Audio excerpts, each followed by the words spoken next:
Hey everyone, it's Fentony. This is going to be my episode 1 review for the brand new series His Dark Materials. It's based on a series written by Philip Pullman, and you might remember the film The Golden Compass, which came out in 2007. That film's not terrible, but it's not really a faithful adaptation to the books. So far though, this series seems to be a much more faithful adaptation. So far so good. The first episode is called Lyra's Jordan. It's a very simple episode, but I liked it a lot. And obviously I will be including spoilers from the episode, so if you haven't seen it yet, just be careful for that. And I will be doing episode reviews for every single episode, so make sure you subscribe to get all the His Dark Materials videos. So first off, we've got to talk about the casting. I think they've done a great job casting the main roles of Lyra, Mrs. Coulter and Lord Asriel. Daphne Keane, who was in Logan as X-23, plays Lyra, and I'm going to be honest here, I was a bit worried about her. Not because of her acting abilities, I was just worried that she might not be good as Lyra. A lot of the scenes they shown us in trailers and other footage was just of Lyra shouting, or at big action scenes. But the opening few minutes, you see her having fun with Roger, and that sold me on her. Daphne Keane is Lyra. Even though she's not 100% accurate, Lyra in the books has fair hair, yet Daphne Keane has dark hair. But that doesn't really matter, she's got everything else, and I'm so excited to see her grow as a character.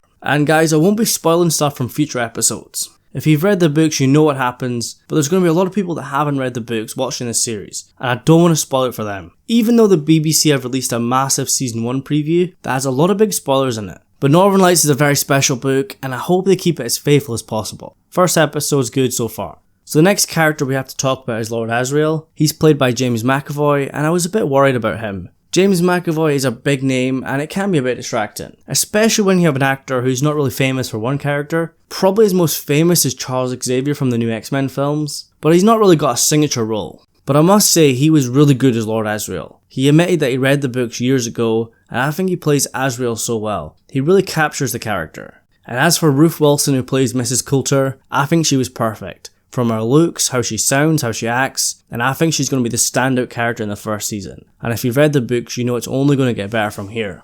So it seems very faithful to the books, which is always a plus, but there are some minor changes, and some story changes as well. The opening scene in the series is actually different than the one in the book, Northern Lights. In the series, Lord Asriel carries baby Lyra and Pandaliman through a flood before giving her to the Master of Jordan College, invoking Scholastic Sanctuary. This comes straight from the book La Belle Sauvage, which is the first in the trilogy of the Book of Dust. That's still written by Philip Pullman. He wrote it after His Dark Materials, but it's set before, during, and after the His Dark Materials. BBC had to ask permission from the author to put this in the series, and it does make sense. It's a story that's meant to be told. And it does give Lord Asriel more screen time. James McAvoy is a big actor, and he's probably on a decent amount of money for this, and Lord Asriel's not really in the first book that much. It does give him more screen time, gives him more to do, and it does give you a bit more backstory about Lyra and Asriel. Another change that I noticed was Roger, who's Lyra's best friend and kitchen boy at Jordan College. In the books he's definitely not an orphan, but that's been changed from the series. Probably to give him something in common with Lyra. She only knows her uncle Asriel, but he's never there. He comes and goes every now and then. He doesn't come to Jordan College to see her, really. He's there in the first episode to get money for his next expedition. He doesn't have time for her. He even tells her that to her face. But she still wants to go north of him and be an explorer.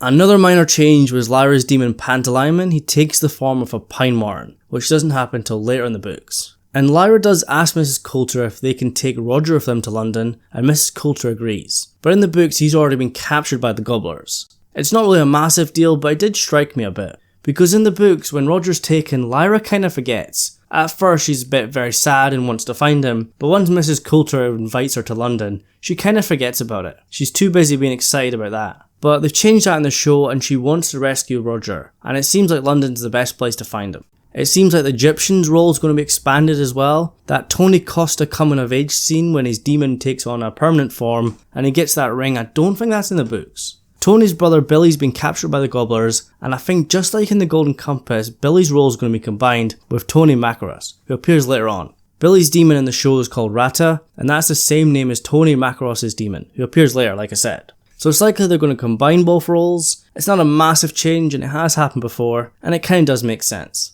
As Tony Makaros kinda comes out of the blue, and you don't really care for him, even though what happens is pretty bad. Also, John Fa and Farda Coram, I think they've been introduced later than they were in the books. I think they're introduced later on when Lyra meets them, but they've been introduced in the first episode. But they're big players in season 1, and the Egyptian storyline seems to be expanded, so it does make sense. Introduce two of the most important characters in that storyline early on, makes sense, doesn't it? It looks like the show is also expanding the roles of Lord Borrell and Father MacPhail. Both of them serve the Magisterium. There's been no mention of the word church yet, and I did expect that. But it's not really a big deal, as all the religious elements seem to be there. Guys, take a drink every time the word heresy is mentioned in the first episode. Borrell's a big character in the second book, and he does appear for a bit in the first book, but because he's been introduced early on, he's definitely going to have an expanded role. But I'm a bit worried about that, as his appearance in book 2 is kinda a surprise, and it works well that way. We kinda don't know him when he's introduced again, but because his role's been expanded, that means we'll know him a lot better now. And the surprise might not work, and they might have to change that.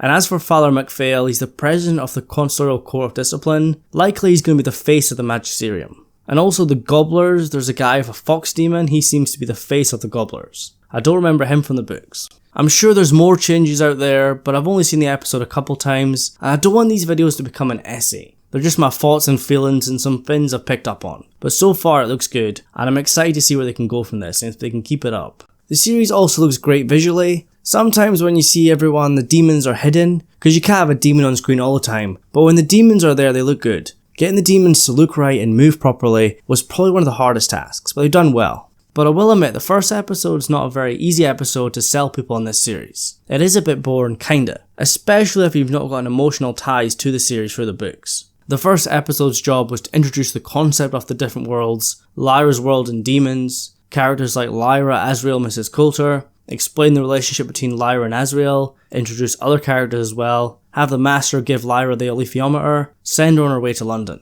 A lot happened, but nothing too flashy. Of course, book fans will love it, and the story needs these kind of episodes.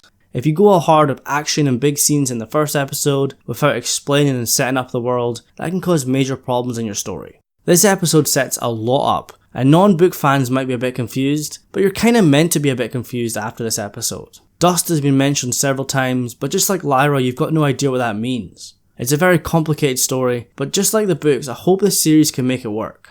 It's not a very flashy episode and nothing massive happens, but it sets the story up right, and I'm very excited to see where they can go from here. And I want you guys to let me know your thoughts on the first episode. If you're a book fan or non-book fan, let me know how you feel about it. Remember, there's going to be 8 episodes in season 1, and I'm going to be covering them all, so make sure you subscribe. Ring the little bell as well to stay up to date, and also I'd really appreciate a like on this video. Anyways, thank you so much for watching, and I'll see you in the next one.